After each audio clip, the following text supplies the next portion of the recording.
Assalamualaikum warahmatullahi wabarakatuh. Selamat pagi, siang, sore, malam semuanya.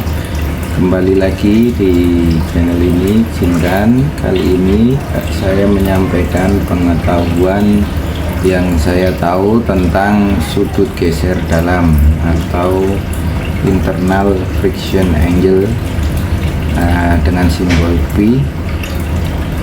Semoga video ini bisa menjadi referensi kita semua, baik yang masih kuliah, bekerja, atau cuma sekedar penasaran. Mari kita mulai pembahasannya.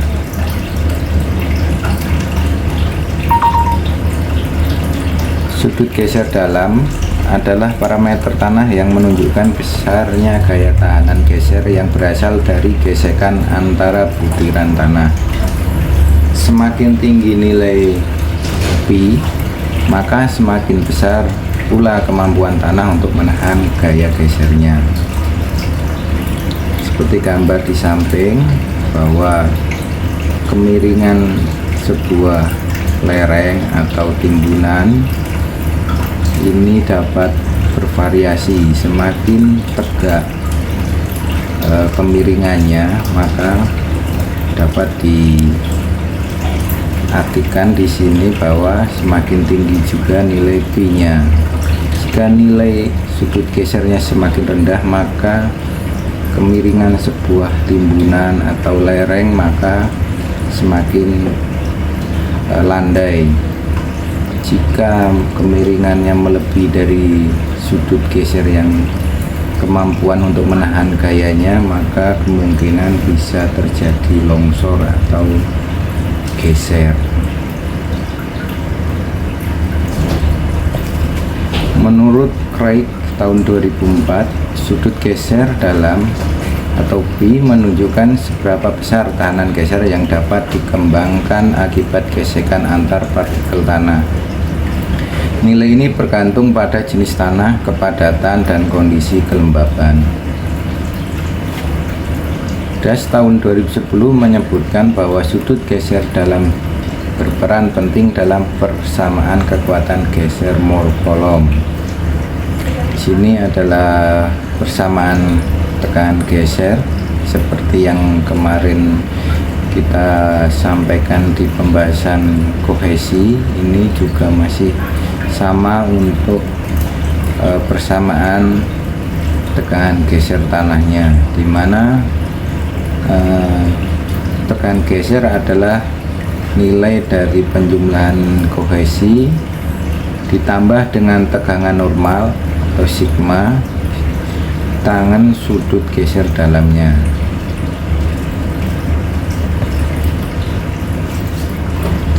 Beberapa faktor yang mempengaruhi nilai sudut geser dalam. Yang pertama adalah jenis tanah. Sini ada secara umum tanah pasiran, kelanauan, atau lempung. Yang kedua adalah kepadatan dan struktur internalnya. Yang ketiga kelembaban atau tingkat kejenuhan. Yang keempat adalah riwayat tegangan sebelumnya.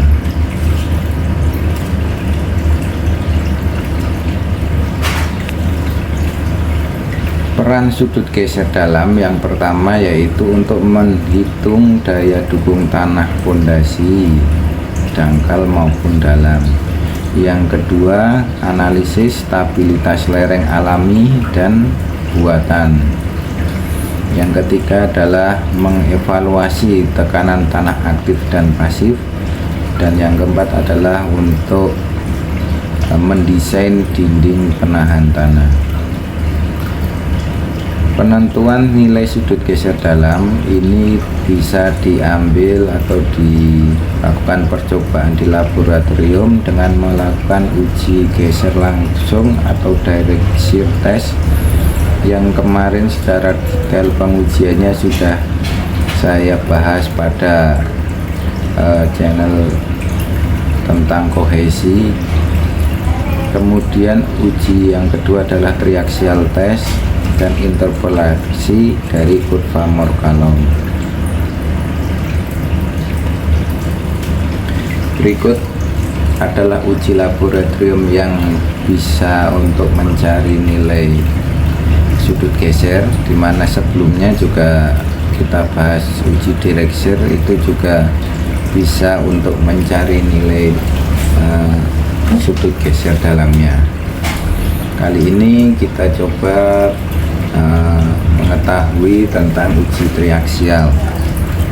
Uji triaksial adalah metode laboratorium untuk menentukan karakteristik kekuatan tanah, khususnya kohesi dan sudut geser dalam, baik tanah jenuh maupun tidak jenuh.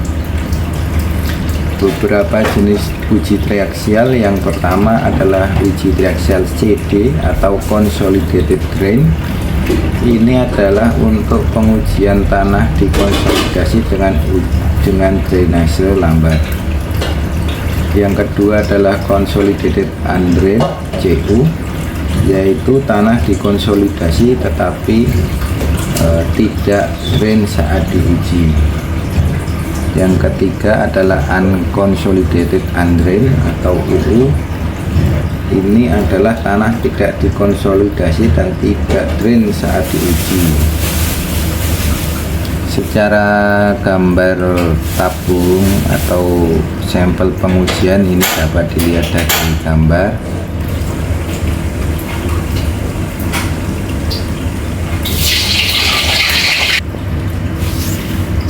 Kemudian untuk langkah-langkah uji triaksial ini, yang pertama adalah sampel silinder tanah, biasanya diameter 38 mili, tinggi 76 mili, dipasang dalam membran latex dan dimasukkan ke dalam ruang triaksial atau tabung triaksial.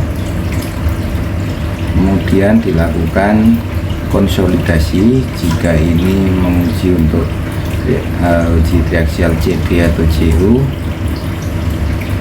Diberikan tekanan confining sigma 3 dan air dibiarkan keluar dari sampel jika uji drain.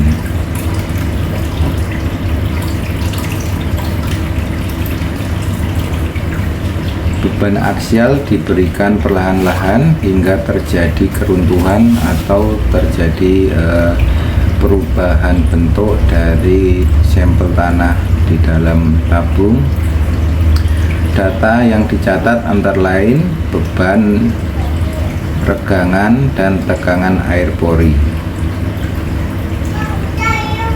Data ini dihasilkan untuk membuat kurva tegangan aksial versus regangan. Hitungan sigma 1 dan sigma 3 digunakan untuk menghitung membuat lingkaran Mohr. Kemudian garis amplop Mohr ditarik untuk menentukan nilai kohesi dan sudut gesernya.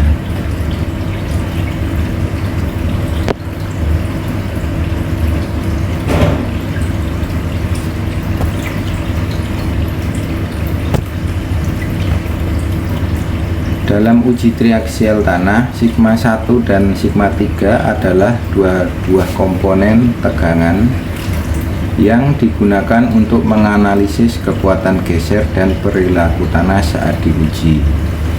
Sigma 1 ini adalah tegangan utama maksimum, yaitu tegangan vertikal yang diberikan ke sampel akibat beban aksial atau ditekan dari atas. Kemudian untuk sigma 3 adalah tegangan utama minimum, yaitu tekanan confining yang diberikan secara merata dari samping atau arah lateral, yaitu ditekan dari arah samping-samping ini, samping sekitar keliling tanah sampel. Dalam uji triaksial, sampel tanah ini berbentuk silinder ditempatkan di dalam ruang uji, kemudian diberikan tekanan confining sigma 3 atau dari sekitar kiri kanan sekeliling benda uji. melalui air. Kemudian beban aksial tambahan sampai tanah runtuh. Tanah aksial ini adalah beban dari arah vertikal atau dari atas. Persamaan didapatkan persamaan bahwa sigma 1 adalah beban vertikal atau beban aksial sama dengan dari beban tekanan confining atau lateral ditambah tegangan deviasi atau selisih dari sigma 1 dan sigma 3.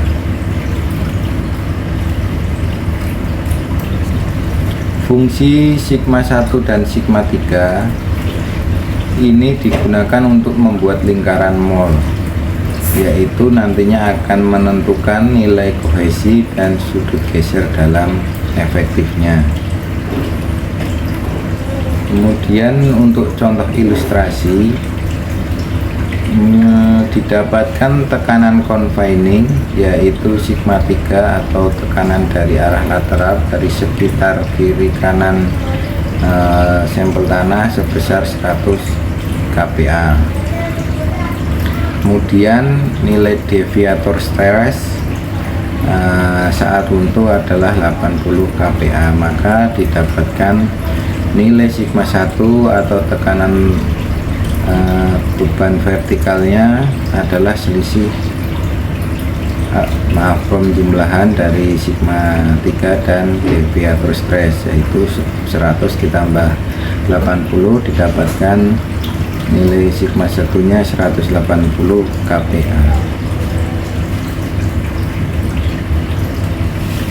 Untuk kesimpulan uji triaksial ini yaitu sigma 3 merupakan tekanan dari samping atau confining stress, yang sigma 1 adalah tekanan total dari arah vertikal saat runtuh.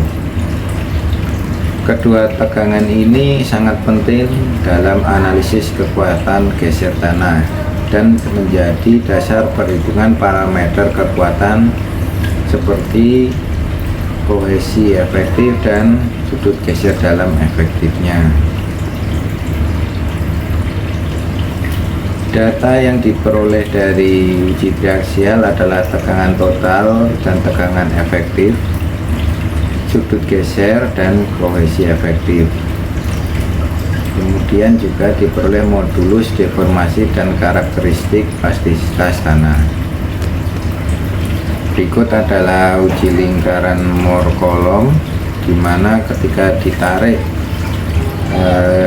garis dan didapatkan persamaan kemiringannya, untuk awal selisih dari sumbu X ke arah kemiringan merupakan nilai kohesinya, sedangkan kemiringannya merupakan nilai sudut geser tanahnya.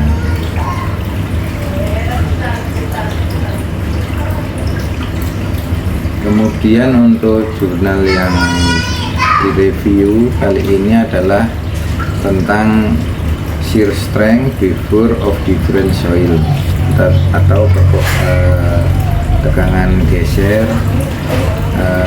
dari beberapa jenis tanah.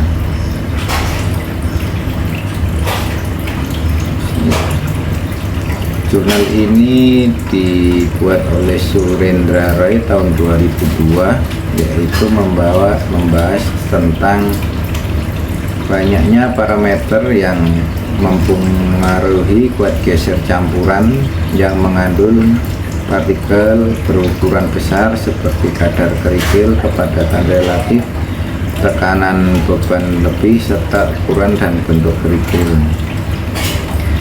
Pasir berlumpur memiliki kelemahan, yaitu stabilitasnya buruk, kekuatannya rendah, mudah mengalami deformasi atau perubahan bentuk, dan pemadatannya juga sulit. Untuk tanah berbutir kasar ini banyak digunakan sebagai bahan timbunan karena memiliki karakteristik yang mudah dipadatkan, permeabilitas tinggi, kekuatannya juga cukup tinggi, kepadatannya tinggi, dan penurunannya kecil sehingga daya dukungnya kuat. Untuk jenis tanah yang pertama yaitu pengujian tentang campuran pasir berlanau. Secara visual mungkin dominan pasir seperti gambar di samping, kan tetapi ada campuran tanah lanaunya atau tanah yang cenderung warna kecoklatan. Dari pengujian disebutkan bahwa tanah yang telah diolah dengan mencampurkan kerikil dan pasir berlanau sebanyak 20%, 40%, 60%, dan 80%.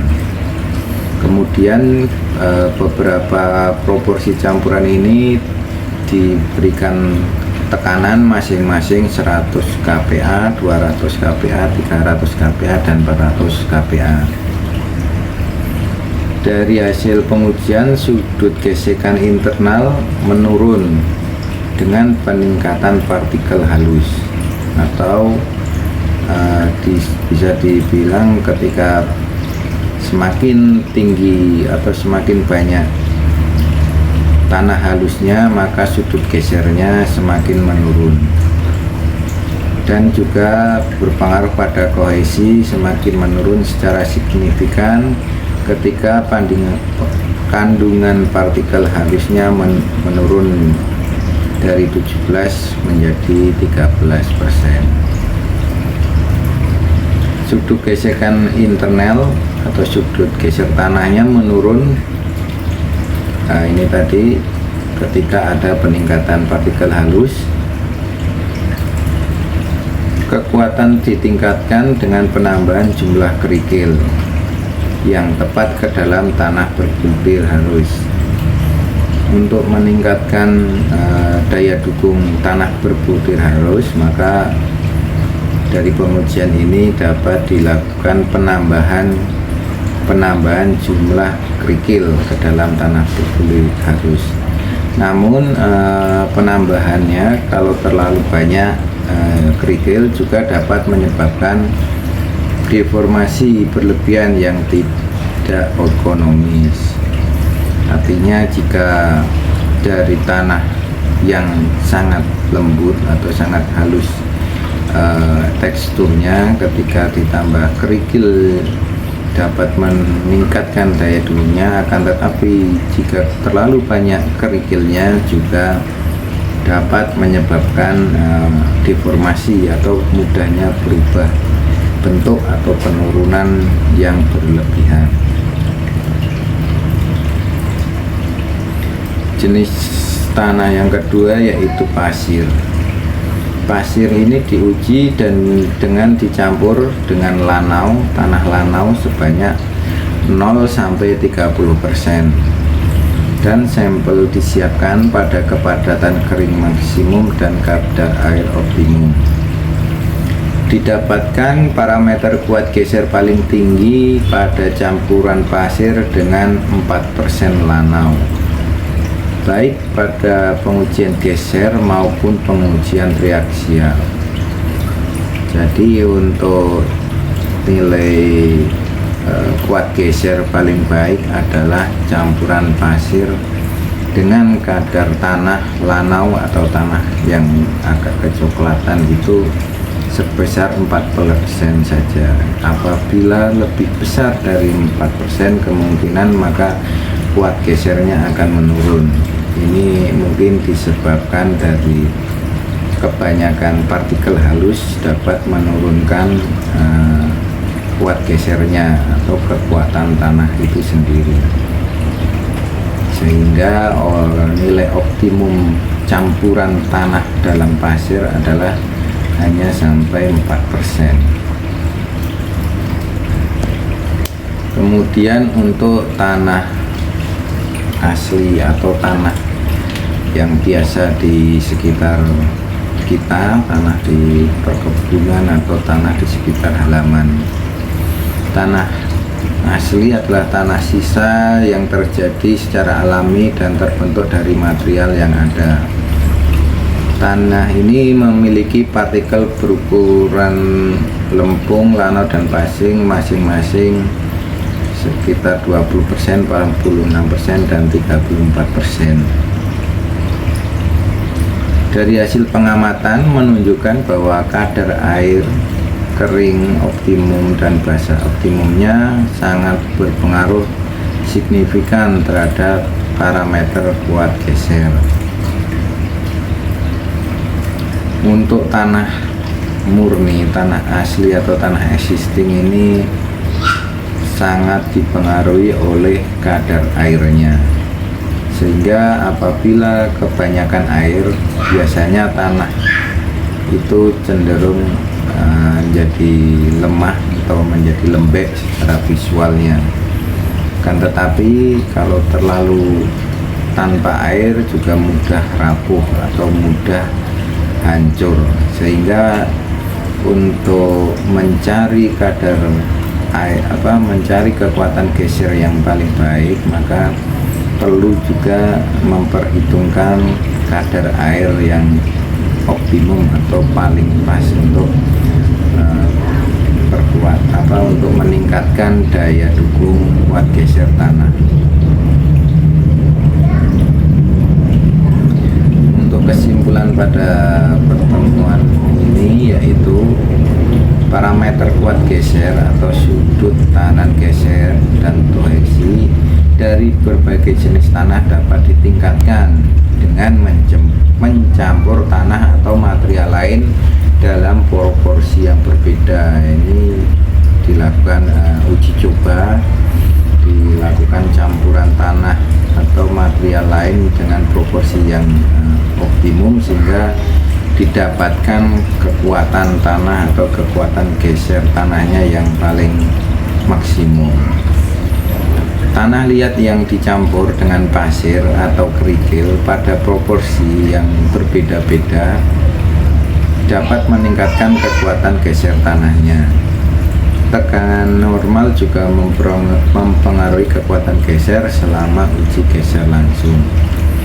Pasir berlanau yang dicampur dengan kerikil dalam proporsi yang berbeda juga mempengaruhi kekuatan geser dan sifat deformasinya. Penambahan terlalu banyak kerikil dapat menyebabkan deformasi yang berlebihan. Sudut tahanan geser pasir dapat ditingkatkan baik dengan mencampur berbagai proporsi tanah lanau, ini menurut beratnya. Kepadatan relatif campuran juga sangat mempengaruhi kekuatan geser. Kekuatan geser tanah asli ditentukan oleh kadar air pada pemadatan yang berbeda. Demikian penyampaian dari saya, semoga bermanfaat buat kita semua. Terima kasih. Wassalamualaikum warahmatullahi wabarakatuh.